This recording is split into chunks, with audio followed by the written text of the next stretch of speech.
Oke, jadi pada malam hari ini kita akan memulai Digitalks, Peduli Digital yang akan membahas tentang software quality assurance. Nah, sebelum itu teman-teman bisa on cam ya, menggunakan virtual background, karena sebentar lagi kita akan memulai. Sebelumnya, perkenalkan aku Rifda Zahra sebagai brand ambassador Peduli Digital Batch 4. Dan aku di sini akan memandu acara pada malam hari ini sampai dengan selesai. Oke teman-teman, jadi hari ini kita akan melaksanakan digital oleh pelaksananya Peduli Digital, dan di mana Peduli Digital ini merupakan platform pendidikan teknologi yang salah satu programnya adalah digital gitu. Ada juga yang kemarin tuh short bootcamp tentang UI UX, dan ada juga nih webinar-webinar yang dilangsungkan di Peduli Digital. Oke, jadi tanpa menunggu lama lagi, mungkin kita nunggu sekitar 1 menit kali ya untuk teman-teman persiapan. Jadi pada hari ini kita akan mendengarkan materi yang sangat istimewa nih teman-teman. Tapi sebelum itu aku minta teman-teman untuk bisa on cam ya, udah lumayan banyak yang on cam. Oke, jadi hari ini kita bersama Mas Yopiza. Halo Mas Yopiza. Halo, Oke, gimana nih Mas kabarnya? alhamdulillah sehat Mbak. Oke, Berinda udah gimana? Sehat? sehat, alhamdulillah. Kita langsung gaspol aja kali ya Kak untuk mulai materinya. Boleh. Oke, jadi kepada Mas Yopiza dipersilakan untuk mengisi materi. Namun sebelum itu saya ingatkan kembali untuk teman-teman bisa menggunakan virtual background dan mendokumentasikan acara pada malam hari ini. Dan jangan lupa nanti di sesi akhir di tag Peduli Digital. Oke Mas, silahkan. Oke, terima kasih Mbak Rifda ya dan Peduli Digital. Mungkin kita akan langsung mulai aja. Saya izin share screen ya. Sudah kelihatan screen saya? Sudah Kak. Oke, thank you. Em, Tema pada malam hari ini seperti yang tadi disinggung sama Mbak Rifda ya. Apa peran dari automation testing di dalam software development lifecycle? Sebenarnya mungkin kita kenalan dulu ya teman-teman. Bagi yang belum tahu saya lihat ada beberapa wajah dan nama yang sudah kenal saya. Tapi bagi teman-teman yang belum kenal saya, perkenalkan nama saya Yopiza Tulus Ikhwansyah. Saya biasa dipanggil Yoza. Saya adalah ex-developer yang sekarang mendedikasikan diri di ranah software quality assurance. Saya lulus tahun 2018 dari Politeknik Elektronika Negeri Surabaya, dari jurusan Teknik Telekomunikasi. Dan saya sekarang diamanahi oleh PT Bluebird Group sebagai Software Quality Assurance Automation Engineer Technic Lead. Oke, jadi saya juga menampilkan kontak saya. Silahkan nanti bagi teman-teman yang pengen untuk berdiskusi lebih lanjut, jikalau tidak ada waktu yang cukup di sesi kali ini, feel free buat kontak ya teman-teman ya, lewat WA maupun email. Atau mungkin bisa langsung datang ke rumah di Depok, Jawa Barat. Oke, kita mulai aja topik pada malam hari ini. Bakalan ngebahas soal SDLC in a nutshell yang pertama. Jadi saya akan coba untuk membagikan sudut pandang saya dari segi software quality assurance itu SDLC itu seperti apa. Dan saya akan coba untuk seringkas mungkin dan sesingkat mungkin menjelaskan ini. Kemudian saya langsung masuk ke software quality assurance itu apa dan bagaimana keseharian kita. Selanjutnya akan saya jelaskan juga singkat mengenai tipe-tipe software quality assurance testing. Jadi ada software testing itu memiliki beberapa tipe, nanti akan coba saya singgung. Bagian mana yang akan menjadi bagiannya developer dan bagaimana bagian mana yang akan menjadi bagiannya dari apa namanya QA. Lalu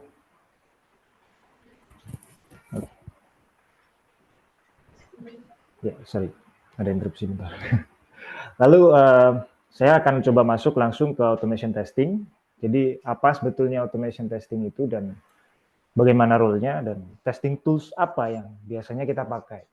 Kemudian bagi teman-teman yang sudah masuk di early stage of QA atau mau masuk sebagai QA engineer atau bahkan baru shifting, saya akan coba bagikan tips bagaimana sebenarnya QA engineer itu bisa dipandang di industri. Langsung aja kita masuk ke materi ya, teman-teman. Jadi software development life cycle itu disingkat SDLC. Oke. Nah, dalam SDLC itu sebenarnya apa? SDLC itu adalah kerangka kerja atau framework yang mendefinisikan langkah-langkah umum yang mesti dilakukan dalam pengembangan software. Jadi step-nya itu umumnya ada analisis, design, development, testing, deployment, dan maintenance. Di luar sana, kalau teman-teman nanti googling SDLC, bakalan banyak banget variannya. Dan biasanya bentuknya adalah melingkar. Jadi antara analisis dan maintenance ini bakalan nyambung. Nah, banyak banget di luaran sana yang membaginya menjadi 7 fase. Tapi saya mencoba untuk membaginya menjadi 6 fase dan juga ada beberapa jenis. Tapi umumnya SDLC ini adalah analysis, design, development, testing, deployment, dan maintenance. Nah, tujuan dari adanya SDLC ini sebetulnya adalah untuk menghasilkan produk yang berkualitas tinggi, yang sesuai dengan requirement atau kebutuhan dari pelanggan yang sudah di research sebelumnya oleh bisnis analis. Nah, peran SQA itu kalau teman-teman lihat di dalam gambar itu ada di bagian testing dan maintenance. Memang peran SQA memang akan sangat besar pada proses testing dan maintenance. Tapi perlu diperhatikan bahwa peran SQA sudah dimulai sejak proses analisis itu selesai. Jadi ketika product owner, product manager, business analyst, dan CTO menghasilkan PRD, product requirement document, maka kita bisa membaca PRD itu dan kita sudah mulai melakukan pekerjaan kita. Nanti akan saya jelaskan lebih lengkap di sana. Oke, saya lanjutkan terlebih dahulu ya. Sekarang kita akan masuk langsung ke apa itu sebenarnya software quality assurance. Jadi kalau teman-teman lihat di dalam laptop atau mouse atau barang elektronik lain yang biasanya kita beli, itu akan ada stiker QC Pass. Nah, sederhananya QA adalah orang-orang atau role yang melakukan menempelkan stiker QC Pass itu ke dalam sebuah software gitu. Jadi dia SQA adalah tim yang bertugas untuk meyakinkan bahwa software itu sesuai dengan requirement dari customer dan standar yang sudah disepakati. Standar yang sudah disepakati ini biasanya akan tertulis juga di PRD atau bahkan sudah disepakati oleh perusahaan secara garis besar. Nah, SQA ini simpelnya adalah tester. Jadi dia hanya ngetes saja sesuai dengan apa yang sudah digariskan gitu kan. Tapi sebetulnya dia tidak, atau SQA ini tidak sesederhana itu. Banyak orang yang tergelincir di sana bahwa menganggap oh tester gampang-gampang saja. Tapi begitu sudah masuk ternyata tidak perform well karena memang belum siap.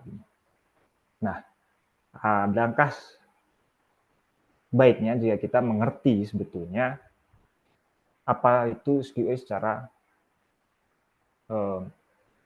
global maupun spesifik.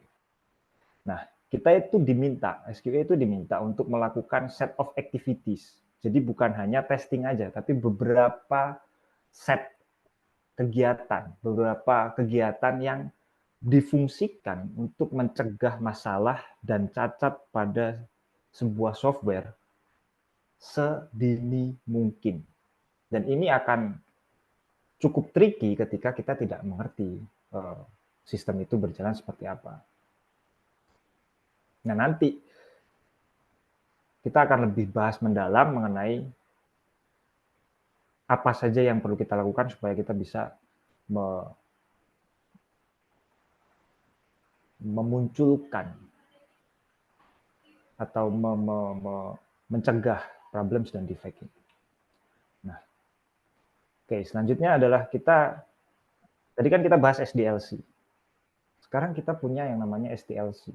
Jadi saya singgung bahwa kita mulai mengerjakan sesuatu itu sejak fase analisis selesai dilakukan.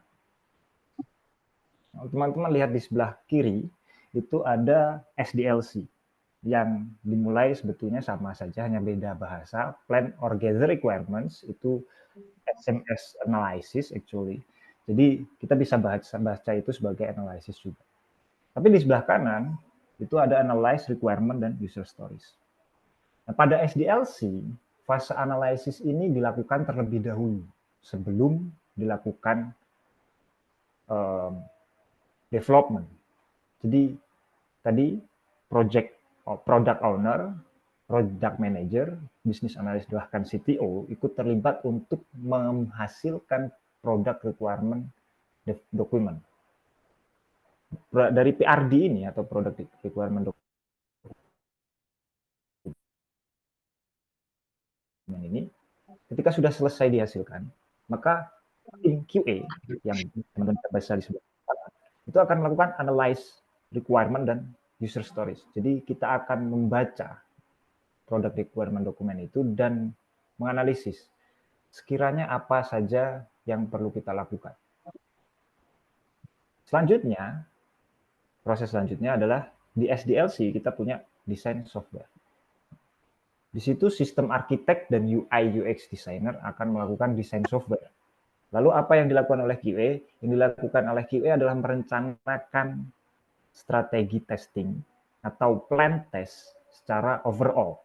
Overall ini nggak langsung menuju ke skenario, tapi kita bakalan lihat dulu tes objektifnya seperti apa, tes assumption-nya seperti apa, environment-nya, coverage-nya, dan seterusnya. Kita akan lihat dari berbagai macam sisi, terutama sisi user, untuk merencanakan apakah ini perlu dilakukan field test, atau kita hanya bisa di kantor saja sudah cukup, atau kita harus turun ke lapangan, atau kita harus menemui user bahkan. Nah, itu kita rencanakan di situ berdasarkan PRD yang diberikan. Selanjutnya, di SDLC, di sebelah kiri, itu akan di-develop software-nya. Jadi teman-teman back-end, front-end, Android developer, itu akan melakukan development terkait dengan PRD yang sudah diberikan. Lalu kita sebagai QA akan melakukan pembuatan atau desain skenario dan test case. Ini harus mengcover seluruh test case atau kemungkinan-kemungkinan kejadian yang akan terjadi, yang mungkin perlu digali lebih dalam. Jadi kita akan membuat sebuah skenario kejadian-kejadian behavior. Ada banyak approach sebetulnya. Ada BDD, behavior driven development, ada TDD, test driven development, ada berbagai macam untuk melihat sudut pandang itu. Tapi teknik untuk pembuatan test case tidak kita bahas sekarang. Itu panjang juga soalnya. Jadi kita akan lebih bahas secara general dulu. Nah, test case ini harus mencakup positive case dan negative case. Juga jangan lupa ada edge case yang perlu untuk kita masukkan dalam situ. Karena sometimes orang lupa bahwa ada case-case ujung yang itu tidak di-cover oleh developer. Nah, selanjutnya kita akan berada di fase 4, yaitu di mana fase ini tumpang tindih antara SDLC dan STLC. Teman-teman bisa lihat di SDLC di sebelah kanan itu ada test software dan di sebelah kiri ada test software, di sebelah kanan ada execute test case. Di situ kita melakukan QA menjalankan skenario dan test case yang sudah dibuat pada fase 3. Tujuannya adalah untuk mengkonfirmasi atau meyakinkan bahwa software yang dibuat oleh developer sudah sesuai dengan PRD, sekaligus memastikan bahwa test case negatif tidak lolos pada production. Jadi test case negatif ini harus di-prevent sebelum software di-deploy, sebelum software dirilis. Maka kalau kita bayangkan di dalam kehidupan sehari-hari, mungkin teman-teman yang menggunakan aplikasi contohnya Gojek misalkan yang terkenal, maka update itu akan dilakukan oleh Gojek. Nah, sebetulnya sebelum aplikasi Gojek itu ada versi selanjutnya, update itu dirilis, tim QA-nya mereka tentu saja sudah melakukan tes-tes yang memprevent, menghalangi bug supaya berada di versi yang teman-teman pakai. Dan itu effort yang perlu untuk dilakukan supaya customer tidak protes dengan kok fiturnya nggak jalan, kok promonya nggak bisa dipakai, kok kita nggak bisa order, dan seterusnya. Nah, hal-hal seperti itu di-prevent. Tujuan sebagai seorang QA adalah untuk memprevent bug-bug itu muncul di production. Oke, sekarang di tahap 5, sebenarnya di SDLC itu kan ada deploy software, tapi di SDLC itu adalah report bug dan defects. Jadi apa yang terjadi? Sebetulnya SDLC berjalan duluan. Di tahap ini di tahap 5 SDLC menunggu supaya report bug dan defects-nya itu di-fix terlebih dahulu oleh developer. Bayangkan, ketika kita melakukan tes software, maka kita akan menemukan bug. Dan itu hampir 99,9% pasti ada bug. Ketika ada bug, maka kita akan membuat bug report dan melaporkannya kepada tim atau stakeholder.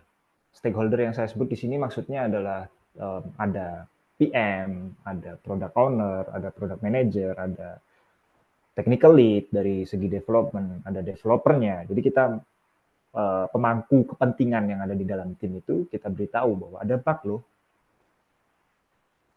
Nah, proses bug fixing ini biasanya maju mundur, teman-teman. Jadi tidak seketika saja selesai. Jadi setelah kita testing, kita report bug-nya, bug di-fix oleh tim developer, tidak semerta-merta bug itu langsung fix. Kita harus tes ulang. Jika masih ada bug-nya, balik lagi ke developer. Setelah developer fixing, balik lagi ke QA. QA selesai testing, masih ada bug, balik lagi ke developer. Sampai iterasi itu terjadi berulang, sampai bug tidak ditemukan oleh tim QA dan kita bisa lanjut ke deployment. Seperti itu gambarannya. Nah, kemudian di fase maintenance ini, tim developer biasanya memastikan perangkat lunak terus bekerja sesuai dengan kebutuhan. Artinya, di dalam server atau di cloud itu tim development akan melihat grafik dan segala jenis kebutuhannya apakah sudah up dan running well. Nah, peran QA di situ sebetulnya kita tidak hanya report test result, tapi kita juga melakukan namanya smoke test. Testing sederhana yang memastikan fungsi utama dari sebuah aplikasi itu berjalan secara normal. Biasanya hanya positif test case-nya saja. Jadi kita percaya bahwa environment itu clean, jadi kita akan testing sesuai dengan yang positif saja. Nah, dan itu akan berulang terus, teman-teman. Setelah fase 6 selesai, maintenance selesai, maka lanjut lagi. Planning dan gather requirement oleh PO, PM, CTO, dan business analyst. Dan itu berkelanjutan terus-menerus. Nah, begitu gambarannya keseharian dari seorang QA. bersinggungan dengan tim development-nya. Nah, nanti bakalan ketika teman-teman sudah mulai ke industri bakalan ada proses agile. Terus juga ada yang namanya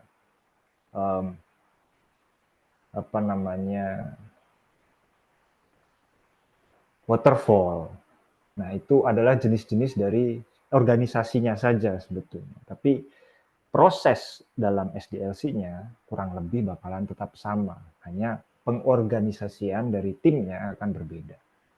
Itu berdasarkan kepentingan dari atau kebutuhan dari perusahaannya. Oke. Saya lupa sampaikan di awal ya. Jadi nanti teman-teman akan diberikan waktu untuk bertanya, tapi karena kita better untuk menyampaikan keseluruhan terlebih dahulu, jadi saya berharap sih kalau teman-teman ada yang mau menanyakan sesuatu, silahkan ditulis terlebih dahulu, nanti di akhir akan disampaikan seperti itu ya. Jadi kita tidak ada pertanyaan di tengah-tengah. Oke, saya lanjut saja. Nah, lalu apa tipe-tipe testing? Tadi sudah sempat saya sebut satu, yaitu adalah smoke test atau sanity testing yang ada di box tengah, poin keempat ya. Nah, jadi software testing itu normalnya akan terbagi menjadi dua, yaitu static dan dynamic. Di static testing itu akan lebih mengarah ke developer. Sedangkan di dynamic testing kita bagi dua lagi. Ada yang bagian developer dan ada bagian dari QA. Di dynamic testing itu ada dua juga. Ada functional testing, dan non-functional testing. Ini secara teori, functional testing itu berupa white box testing dan juga black box testing. Nah, kalau teman-teman aware bahwa kita membagi warnanya menjadi tiga. Yang di sebelah kanan, di sebelah kiri yang berwarna biru, itu semua adalah bagian dari development. Tim developer harus memenuhi syarat-syarat review, inspection, white box testing berupa unit test, code, statement pad, branch coverage, dan seterusnya. Jadi bagian yang biru itu adalah bagian tim developer.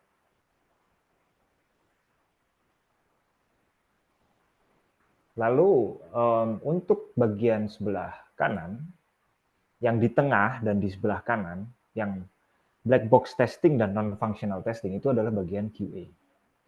Ada beberapa perusahaan yang minta QA-nya untuk unit testing. Hanya unit testing saja, tapi tidak review code. Ada juga yang minta ini semua dikerjakan oleh QA-nya. That's okay. Itu semua benar dan tidak ada yang salah, tapi memang biasanya kebanyakan perusahaan itu mengacu pada sebelah kanan bagiannya QA dan sebelah kiri bagiannya tim developer. Saya tidak akan mau menjelaskan detail apa integration testing dan apa yang ada berada dalam isinya, tapi inilah bentuk dari jenis-jenis testing. Normalnya sebuah perusahaan itu biasanya ketika awal di stage awal mereka akan meminta QA untuk melakukan manual test. Begitu software sudah mulai stabil, maka mereka akan meminta QA-nya untuk melakukan automation. Yang mana yang bisa di-automation? Jawaban saya adalah almost semua dari jenis testing ini bisa di-automate. Hampir semuanya bisa di-automate. Tapi automation tentu saja punya kelemahannya. Nanti akan kita bahas lebih lanjut. Nah, kita langsung masuk saja ya ke automation ya. Jadi, apa sebetulnya automation itu? Jadi, simpelnya adalah automation adalah sebuah tes yang dilakukan oleh robot. Udah, kelar. Nah, definisi lebih lengkapnya, supaya teman-teman punya gambaran, tadi kan kita bakalan bikin skenario. Bakalan bikin test case. skenario dan test case tadi itu akan ditranslate, diterjemahkan menjadi sebuah bahasa pemrograman atau code atau coding yang akan berjalan sesuai dengan step-step dari skenario atau test case-nya. Jadi step-nya akan ditranslate menjadi sebuah code yang nanti code itu akan menjalankan sebuah mesin tools untuk membuat untuk melakukan keputusan. Misalkan ada button di dalam page login, lalu kemudian ada text field di dalam page login, maka dia akan melakukan step per step-nya berdasarkan perintahnya. Di code kita tulis searching for object A, lalu kemudian diklik set text to object A, kemudian pencet login, dan seterusnya. Itu dibahasakan di dalam sebuah code. Jadi kita translate terlebih dahulu, baru kita jalankan. Nah, apa tujuannya? Tujuannya simple, bahwa kita mempermudah dan mengautomate test case itu supaya lebih cepat actually. Jadi ini ada gambarnya dari Testinium, dan di sini saya sangat sepakat bahwa ada banyak keuntungan dari automation testing. Kalau kita baca dari yang sebelah kanan itu ada catching bugs faster dan faster deployment. Itu jelas. Kita bisa menangkap atau mengidentifikasi bug dengan lebih cepat. Dengan bug yang lebih cepat teridentifikasi, maka development akan lebih mudah dan lebih cepat untuk melakukan bug fix. Ketika bug fix lebih cepat, maka faster deployment. Deployment, release, naik versi, atau bahkan penyampaian fitur baru akan lebih cepat. Lalu cost and time efficiency. Jadi dengan adanya automation, biaya dan waktunya itu akan jadi lebih efisien. Saya punya pengalaman untuk mengautomate sebuah aplikasi yang awalnya dilakukan testing selama 2 minggu lamanya, tapi dengan di-automate, kita bisa memangkas waktu hanya tinggal 3 hari, tanpa mengurangi akurasi dari testing tersebut. Dan itu akan sangat membantu.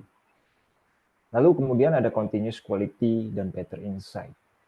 Better akurasi juga. Jadi kualitas dari manusia atau manusia itu ketika lagi testing pasti akan mengalami kelelahan. 40 menit awal bakalan santuy.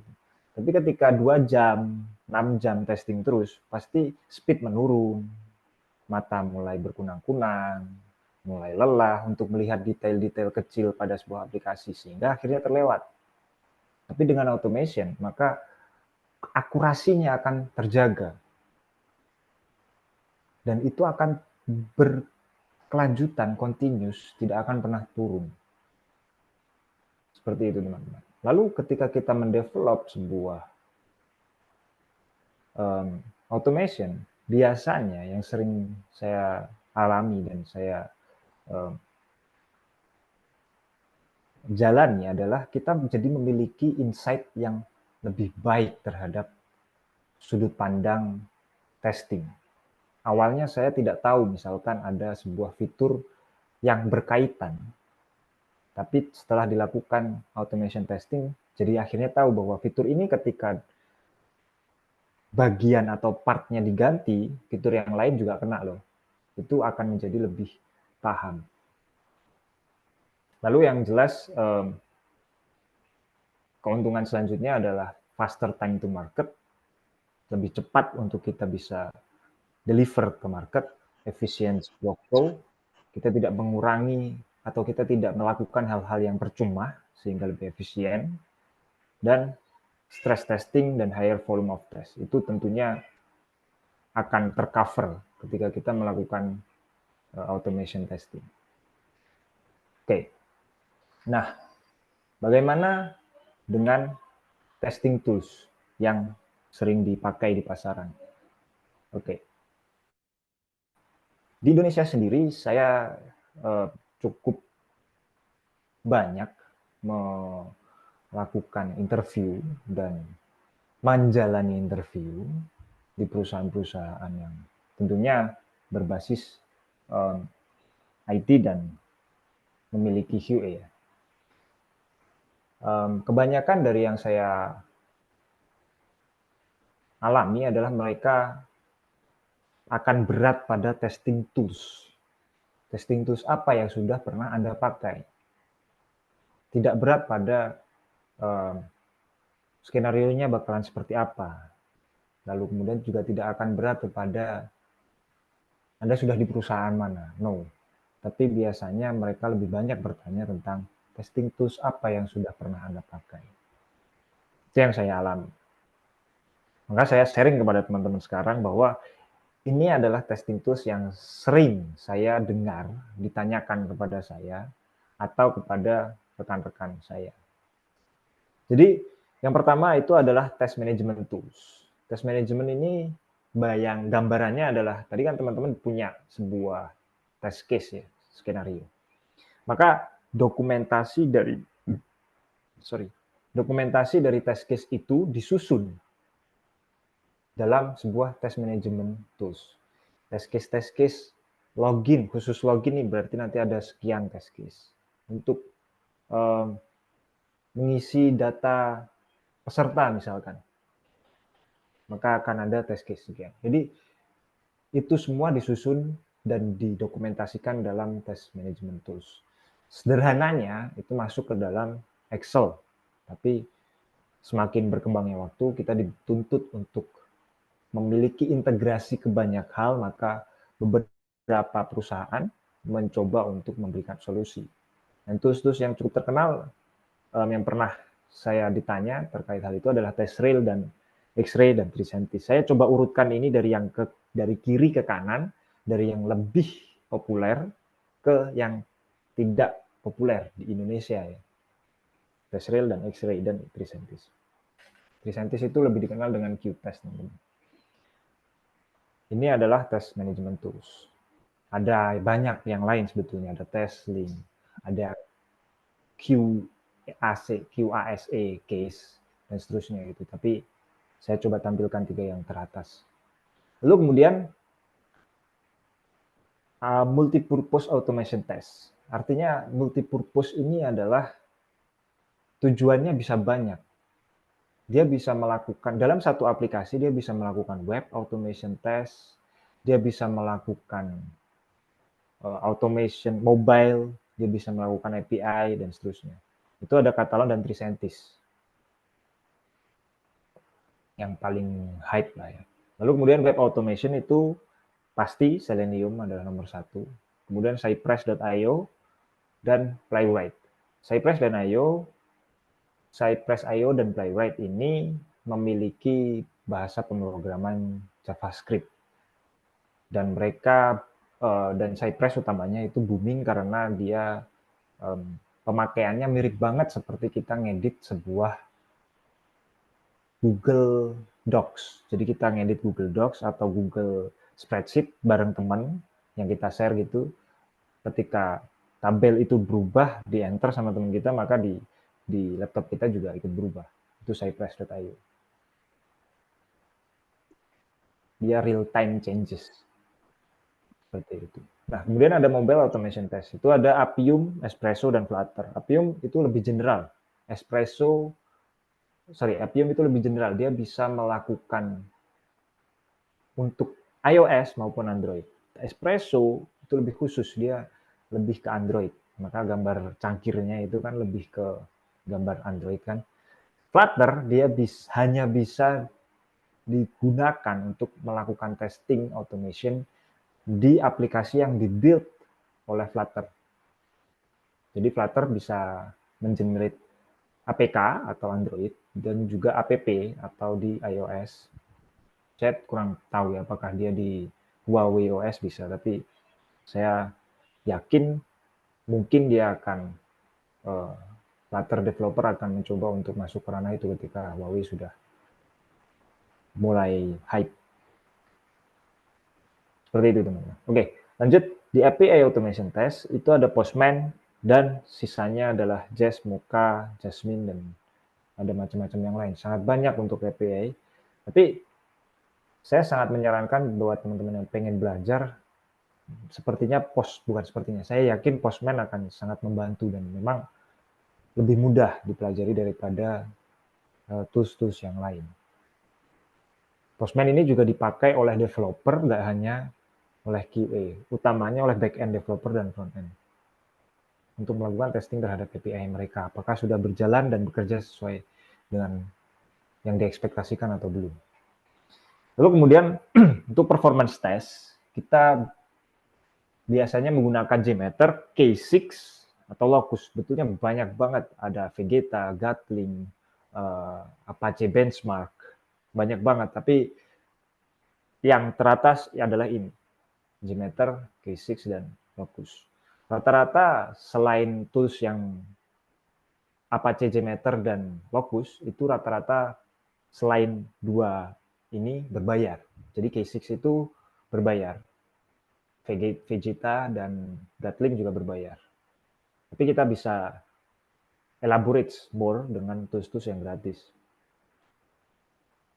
Ya, kurang lebih sih seperti itu ya teman-teman, masalah SQA. Lalu saya akan masuk ke materi yang akhir nih.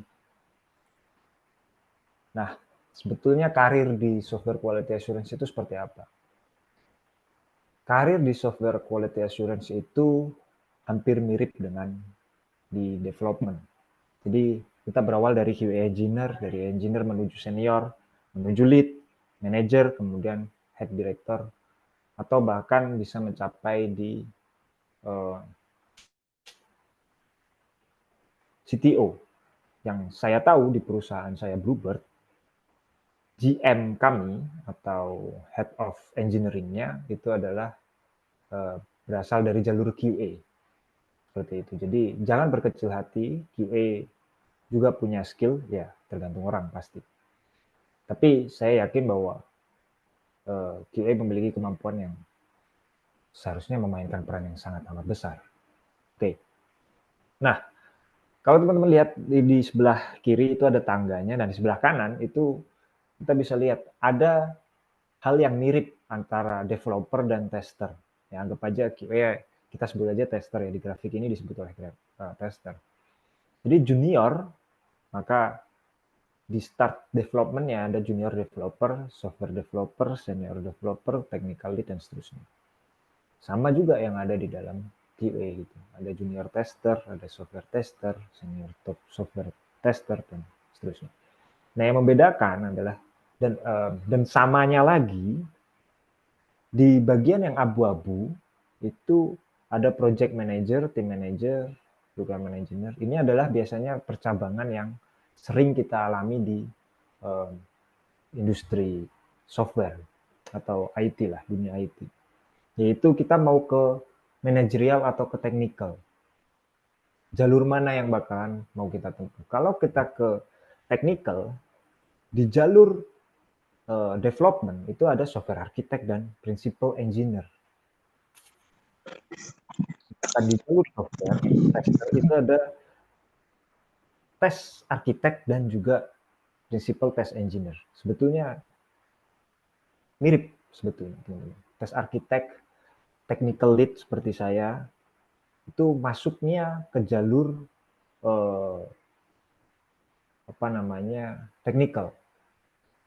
Sedangkan di jalur-jalur manajerial nanti bakalan ada project manager, team manager, terus lead SQA di perusahaan saya ada, terlepas dari dia berada di sejajar saya tapi berbeda role gitu.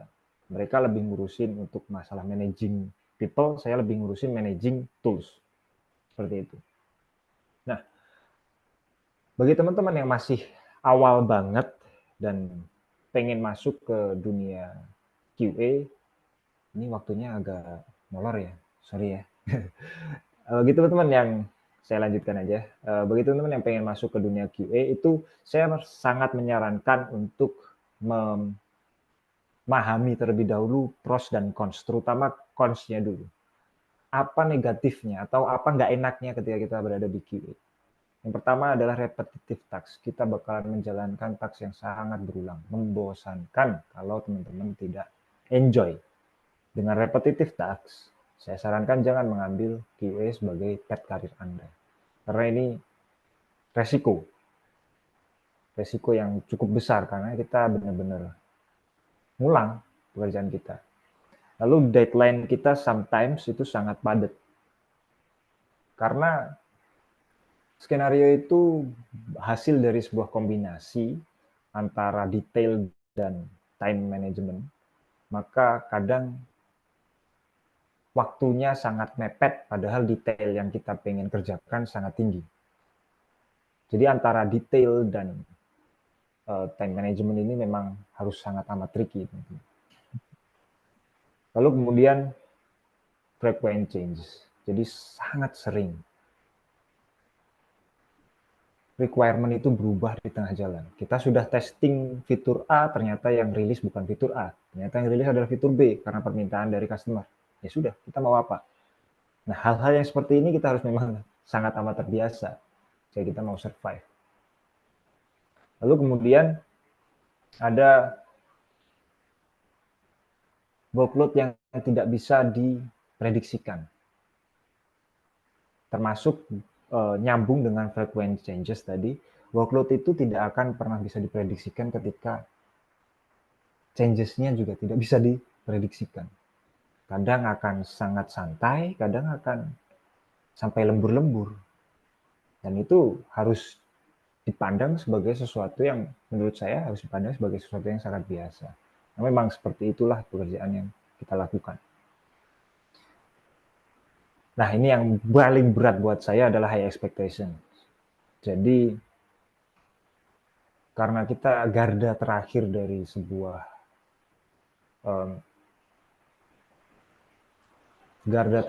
sebuah software quality, maka ekspektasi yang diharapkan dari kita sangat tinggi.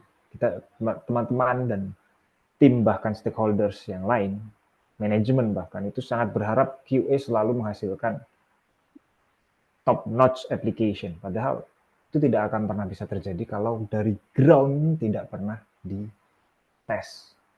Jadi high expectation itu luar biasa membunuh. Dan itulah yang biasanya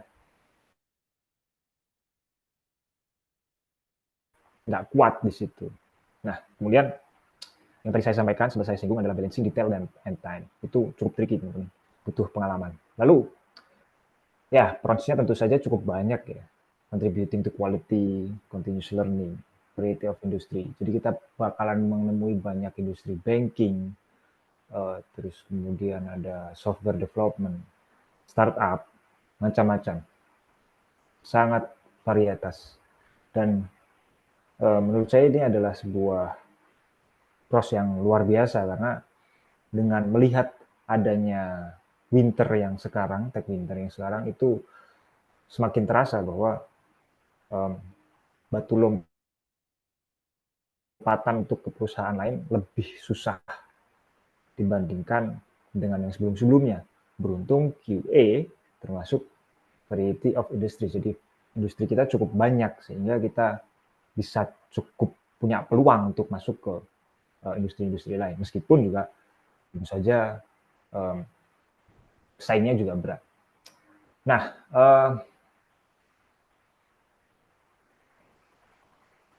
sisanya teman-teman mungkin bisa explore sendiri ya untuk mungkin bisa juga sebagai pertanyaan, tapi yang jelas karena saya tidak berawal dari seorang QA, saya berawal dari seorang developer yang kemudian pindah jalur ke QA, makanya saya tidak bisa bilang banyak bagaimana untuk startingnya, tapi saya mungkin bisa ambil dari karir SedgeKick ini yang menurut saya cukup untuk bisa menjadi panutan bahwa teman-teman harus mengerti dulu apa itu QA dan bagaimana mereka bekerja.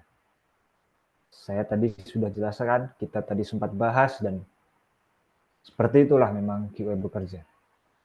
Pahami pros cons dari karirnya dan kalau memang teman-teman mulai tertarik, langsung saja pelajari skills-nya.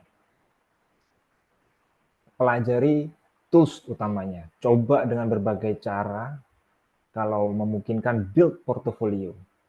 Bikin portfolio bahwa Anda telah mengerjakan manual test untuk bla bla bla, untuk aplikasi ABC, untuk aplikasi Gojek, untuk macam-macam. Silahkan dieksplor. Lalu nomor 3, consider education. Pertimbangkan edukasi. Banyak perusahaan sekarang yang tidak menerima, yang tidak lagi berpikir soal Anda harus S1, Anda harus S2, atau Anda harus D3, Anda harus pernah kerja. Enggak. SMK gas. Banyak perusahaan seperti itu. Cuman terbatas tentu saja. Maka perlu dipertimbangkan jika teman-teman memang mencari sebuah peluang yang lebih besar, saya rasa edukasi, starta akan cukup membantu. Tidak di dalam skill, tapi di dalam proses seleksi awal. Oke. Kemudian build portfolio tadi sudah sempat saya singgung, dan yang kelima adalah terus berlatih, teman-teman. Dapatkan pengalaman praktis. Anda berlatih, pindah-pindah perusahaan, that's fine. Tapi jangan sampai ketika Anda pindah perusahaan, tapi Anda tidak ngerti perusahaan yang sebelumnya Anda jalani itu bisnis prosesnya seperti apa. Itu saja yang mungkin bisa saya sampaikan. Terima kasih. Saya kembalikan ke moderator. Silakan Mbak Rifda. Oke, terima kasih Kak Yopiza. Jadi teman-teman kita sudah mendengarkan materi yang luar biasa tentang SQA. Jadi kita udah belajar tentang tipenya, terus itu toolsnya apa aja, dan berkarir di SQA itu bagaimana. Nah, karena sudah selesai, jadi kita akan lanjut ke sesi selanjutnya, yaitu sesi tanya jawab. Kepada teman-teman yang ingin bertanya, bisa reaction angkat tangan, atau kalau tidak bisa untuk on cam dan on mic, bisa melalui chat ya. Jadi kita kan sudah mendengar nih, pasti teman-teman punya dong pertanyaan-pertanyaan yang penasaran banget nih gitu. Atau apakah ada yang relate gitu yang perlu ditanyakan kepada kayak Pizza. Oke. Jadi kita udah menerima beberapa pertanyaan ya, Kak. Bisa kita jawab dari pertanyaan yang teratas. Jadi dari Kak Yaumil, pertanyaannya gini. Terima kasih sudah present tentang flow, basic SQA, dan tools. Untuk pertanyaan, bagaimana cara belajar mengerjakan proyek secara otodidak? Gitu, Kak. Pertanyaan dari Kak Yaumil, gimana nih Kak cara belajar secara otodidak gitu? Kan sekarang udah banyak melalui informasi apapun gitu ya Kak, kita udah punya media. Nah, jadi gimana sih Kak kalau belajar otodidak? Oke, terima kasih ya Umil. Nah, saya kenal dengan Anda, jadi sebetulnya Anda tidak perlu sungkan untuk menghubungi. Tapi apa? Ya Umil ini rekan dulu di Bluebird ya, dan sekarang sudah pindah, dan ya alhamdulillah mungkin beliau menemukan tempat yang lebih baik di kampung halamannya. Thank you pertanyaannya ya Umil. Jadi gini, Mil, yang pertama tentukan dulu kita mau belajar tools apa tentunya. Kalau misalkan kita tadi kan banyak ya tools, saya masih sharing screen ya. Terus tadi misalkan kita pengen belajar soal test rail katakanlah. Nah, maka kita tentukan dulu, oh berarti kita pengen belajar test rail. Apakah memang kita butuh banget sama test rail? Dan pada kenyataannya test rail berbayar gitu. Lalu bagaimana caranya belajar? Nah, menurut saya, bagaimana cara belajar test rail itu tidak kepada langsung ke test railnya, tapi lebih ke arah test rail ini apa. Test rail.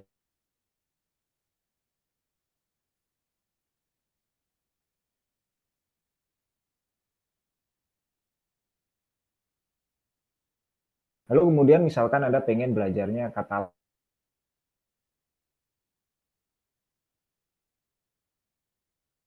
multi-purpose automation test. Anda pengen web atau mobile atau di API. Kalau di API, saran saya belajar Postman terlebih dahulu. Karena Postman adalah yang lebih dasar daripada Catalan. Secara garis besar, ketika Anda bisa memakai Postman, saya yakin Anda bisa memakai Catalan untuk API automation ya. Tapi untuk web dan mobile, saya menyarankan daripada untuk ke Selenium atau Appium, mending ke Catalan terlebih dahulu. Karena Catalan lebih mudah.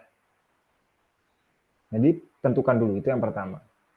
Lalu yang kedua, tumbuhkan rasa penasaran sih, kalau menurut saya. Tanpa rasa penasaran, Anda tidak akan pernah bisa mencapai sebuah titik. Jadi penasaran dulu, setelah itu mulai open documentation. Jadi banyak sih sebetulnya di Google, di YouTube itu penjelasan untuk bagaimana sih caranya supaya nge-create skenario pakai Selenium misalkan atau Appium misalkan. Bagaimana caranya setup, itu banyak banget. Dengan menumbuhkan rasa untuk bisa searching tadi, rasa curiosity tadi, maka itu adalah level pertama dan paling penting Anda bakalan pasti bisa belajar secara otodidak. Karena itu yang saya lakukan. Dan saya hanya bisa sharing apa yang saya lakukan. Saya belajar semua tools yang pernah saya alami ini tidak pernah diajarin. Saya nggak pernah ikut bootcamp. Saya cuma otodidak. Dan di sini posisi saya sekarang. Dan saya merasa bahwa curiosity, rasa penasaran, itu adalah jiwa yang memang harus dimiliki oleh seseorang yang mau belajar secara otodidak. Atau kalau mungkin Anda tidak mau belajar secara otodidak, Anda memiliki cukup biaya, Anda bisa ikut bootcamp yang mungkin juga Peduli Digital bakalan punya gitu. Seperti itu Mas Yomil. Oke, jadi banyak ya Kak cara untuk belajar cara otodidak gitu. Terus yang paling di note sih di bootcamp Peduli Digital ya Kak. Iya. Oke, gimana Kak Yamil sudah cukup pertanyaan dan sudah menjawab? Oke, thank you. Nah, kita lanjut ke pertanyaan selanjutnya nih Kak. Ini agak banyak ya pertanyaannya. Coba kita cek. Jadi karena menghemat waktu, teman-teman, jadi kita nggak akan jawab semua pertanyaan gitu. Kita akan pilih 2 pertanyaan lagi. Mungkin dari Mas Yopiza boleh bantu kali ya Kak untuk Oke, bentar ya. Saya ya. lagi baca-baca. Mm-mm. Atau saya coba jawab secara singkat aja ya. Kalau boleh saya jawab semuanya tapi secara singkat. Em, Mungkin Terlalu lama. dirangkum-rangkum gitu kali nggak apa-apa kali ya Kak. Jadi Oke. secara luas aja udah ngejawab Oke, semua pertanyaan. sip. Um, Implementasi automation untuk regression itu seperti apa dan prosesnya dilakukan saat apa. Jadi implementasi regression itu prosesnya ya kita nge-create regression menggunakan automation testing, sesederhana itu. Semua tes skenario akan kita kumpulkan menjadi sebuah coverage namanya, dan kita kerjakan itu secara perlahan, dan dilakukannya dilakukannya saat apa? Dilakukan sebelum deployment. Jadi regression pada umumnya pasti dilakukan sebelum deployment. Ketika fitur selesai di sanity test dan smoke test, dikumpulkan jadi satu fitur, kemudian dia di rebase, selesai di rebase bikin sebuah apps, maka dia dilakukan regression. Disitulah regression automation itu dilakukan. Di Bluebird kita sudah melakukan hal tersebut untuk 4 aplikasi. Jadi saya rasa itu bukan hal yang susah untuk kita lakukan. Kemudian boleh berikan contoh fitur yang kemungkinan besar harus diuji menggunakan smoke testing di industri banking, Mas. Oh, tentu saja bagian transfer pemindahan dana untuk banking ya. Saya tidak berpengalaman di banking, tapi saya punya belasan mungkin yang berpindah dari banking menuju ke industri yang Bluebird sekarang. Itu mereka selalu mengatakan bahwa yang paling penting dari banking itu adalah pemindahan dana, transfer. kemudian pengambilan uang, itu harus dilihat, dicek sampai ke database, tidak hanya di API atau lapisan API-nya saja, tapi sampai ke database. Jadi skills yang dibutuhkan di banking, menurut saya juga terkait dengan skill query language-nya. Ketika teman-teman tidak bisa untuk melakukan query language, maka sangat berbahaya bagi banking untuk bisa itu. Tapi untuk di production ya, karena pertanyaannya adalah smoke test, untuk di production biasanya yang melakukan checking adalah stakeholders yang punya tanggung jawab dan wewenang. Jadi kita kebanyakan sih setahu saya ya, dari ceritanya teman-teman itu adalah melakukan UAT. Jadi user acceptance test, kita testing bersama dengan bersebelahan dengan stakeholder yang memiliki akses. Gitu. Menentukan tools automation yang cocok tadi mungkin bisa di collaborate dengan jawaban saya untuk Yaomil. Gimana kalau kita undang yang bisa on mic dan on cam, Kak? Boleh? Dari tadi hanya berdua ya berbicaranya. Dan di kolom komentar tuh udah rame banget nih yang mau nanya. Tapi coba dong yang bisa on mic dan on cam untuk langsung bertanya nih sama Kayo Pizza. Jadi kalau misalnya kurang jelas itu bisa langsung ditanyain lagi gitu ya Kak, biar puas Boleh? gitu. Mhm. Coba ya teman-teman yang sudah bertanya di kolom komentar atau yang bahkan sebenarnya udah nyiapin tapi belum menyampaikan di kolom komentar, itu bisa langsung aja untuk on cam dan on mic biar kita bisa diskusi bareng nih. Oke, Kak Aslam. Tadi ada yang raise hand nih. Mana dia? Oh ya. Halo Kak, Oke, mau bertanya Kak? halo Kak, izin tanya Kak. Perkenalkan, nama saya Aslamudin Alfian Has, biasanya dipanggil Alvin. Saya dari Yogyakarta. Halo Kak Alfian. Halo Kak Yopi, Kak Halo Yopiza. Alvin.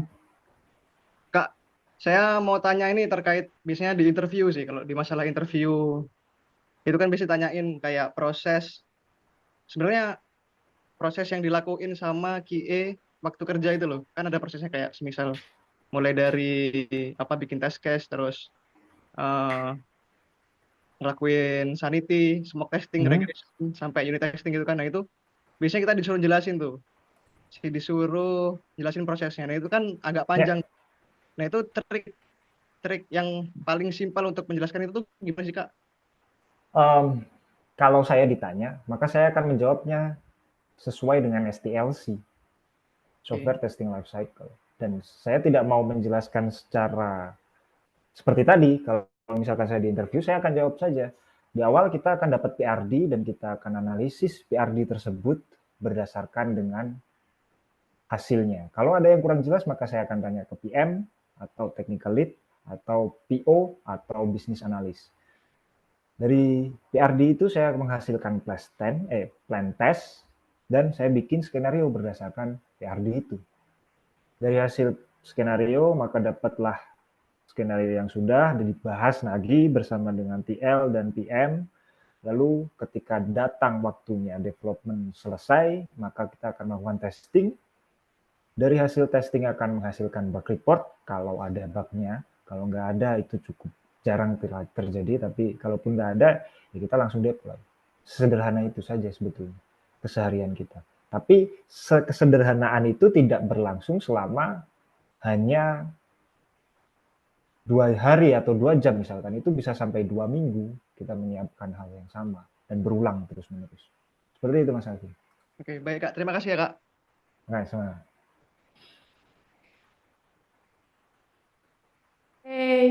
Ini pertanyaan terakhir ya Kak. Jadi kita udah menerima dan Kakak sudah menjawab 4 pertanyaan. Mhm. Dan ini pertanyaan terakhir dari Kak Hanif yang sudah raise hand dan Ya, ready. Boleh Kak Hanif? oke, suara saya clear nggak? Halo, halo. Silakan Kak. Oke, Mas Yopi, aku minta pendapatnya dong. Ngomong-ngomong, Hmm. kalau sekarang kan QA kan dituntut jadi full stack tuh. Dia bisa automation, bisa Hmm. manual. Itu memungkinkan nggak ya? gitu. Kalau sementara kan tadi kan dibilang kontranya itu kalau QA ya deadline-nya mepet, terus request change-nya berubah lagi, ya mungkin API-nya kadang di development juga pasti ikutan berubah. Itu memungkinkan nggak sih? Kan karena kayak manual sama automation kan kayak di dua hal yang berbeda ya gitu. Bahkan kayak teman saya aja kalau udah automation aja udah nggak mau manual lagi gitu sih. Itu kira-kira gimana ya? Karena kan kita tech winter ya. Ya Ya, apalagi saya lihat market-marketnya juga mintanya QA engineer ya bisa dua-duanya sih. Gitu. Jadi nggak dipisah kayak dulu ada QA manual, ada automation gitu sih Mas. betul betul. Oke, terima kasih Mas Hanif pertanyaannya. Ya. Jadi pertanyaannya menarik banget sih. Ini relate sama kejadian yang sangat sering dialami Hmm. oleh teman-teman QA yang lain. Menurut saya, kalau ditanya apakah memungkinkan atau tidak, jawaban saya memungkinkan. Karena saya pernah berada di posisi itu dan survive. Problemsnya memang yang kita harus kerjakan sangat amat sedikit dan spesifik. Misalkan hanya satu atau dua fitur saja, dan itu memang support dari developer untuk memberikan objek itu identity, itu memang benar-benar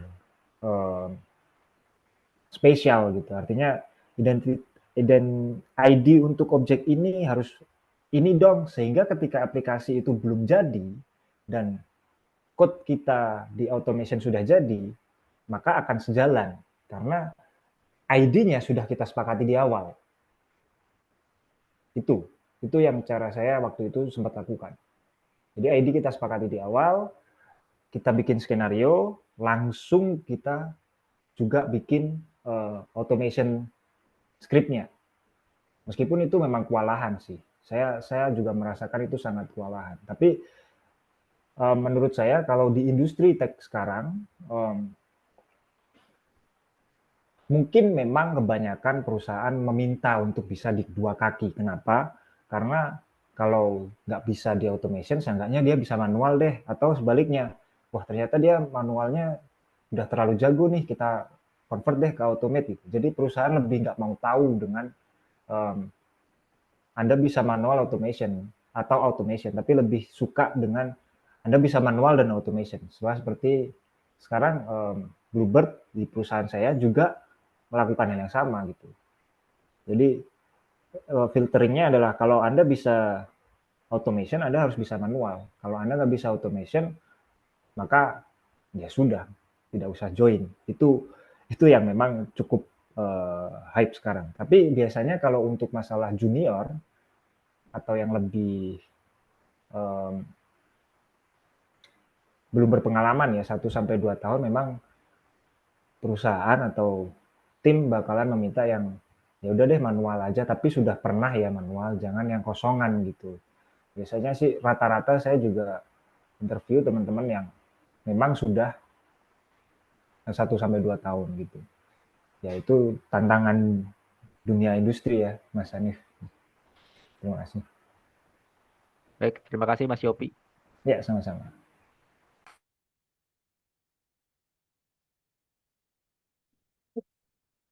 Oke, terima kasih untuk teman-teman semua dan Kak Hanif juga yang sudah bertanya. Sebenarnya ada banyak banget sih pertanyaannya. Cuman untuk teman-teman yang pertanyaannya belum terjawab, itu bisa langsung aja kepoin Instagramnya atau LinkedIn-nya Kak Yopiza. Gimana Kak? Jadi kan banyak nih yang pertanyaan, yang kepo gitu. Ya, teman-teman bisa, bentar, saya share nomor saya tadi ya udah nih. Teman-teman bisa hubungi saya lewat WhatsApp ya di 0812 3558 bisa ke email, di LinkedIn juga tinggal ketik nama saya aja, insya Allah nama saya LinkedIn-nya langsung muncul gitu kan. Instagram ya cukup jarang buka Instagram, biasanya cuma kirim-kiriman foto sama istri. Jadi ya mungkin yang lebih channel-channel yang mungkin lebih profesional lah, bukan private gitu. Boleh di SS nih teman-teman. Aku hitung ya. 1, 2, 3. Dah. Udah dapet langsung WA-nya, bisa langsung dihubungin aja kalau ada sesuatu yang ditanyakan. Oke, jadi kita sudah masuk sesi terakhir, teman-teman, yaitu penutupan. Terima kasih untuk teman-teman yang sudah bergabung. Tapi sebelum berakhir, kita akan ada sesi dokumentasi yang tentunya akan menutup acara pada malam hari ini. Kak Friska, boleh minta tolong SS. Halo, halo. Halo, Oke, Kak. mungkin izin boleh di stop share dulu Kak Yopiza, biar kelihatan nih muka-muka cantik dan tampannya teman-teman malam ini. Boleh di on cam buat teman-teman yang bisa on cam. Aku hitung ya. 1, 2, 3. Oke, slide kedua. 1, 2, 3. Oke, sudah Kak. Terima kasih, Kak Friska. Oke, Sama-sama. teman-teman. Jadi sudah benar-benar selesai ya. Nah, di room chat aku kirimin form untuk isi feedback kegiatan hari ini bagaimana. Bisa diisi sekarang dan nanti juga akan di-share di grup Telegram. Jadi bisa diisi juga nanti. Nah, sebelum menutup hari ini, jadi aku ada pantun nih, teman-teman. Biar semangat ya sebelum tidur. Jadi tolong bantuin ya pantunnya. Mungkin kayak Pizza kali ya yang pasti bakal bantu. Jangan lupa cakep gitu ya. Nggak apa-apa, nggak on cam, yang penting on mic. Oke? Udah ready ya, teman-teman? Bentar ya, kita cek dulu mana nih pantunnya. Oke, ini. Hari Jumat, bersih-bersih. Cakep. Cakep. Pasang bendera supaya berkibar. Cakep. Cakep. Cukup sekian dan terima kasih. Maaf jika penutupnya panjang dan lebar. Oke, teman-teman. Hari ini kita sudah berakhir. Terima kasih yang sudah bergabung. Dan jangan lupa isi form feedback-nya. Sekian dari saya.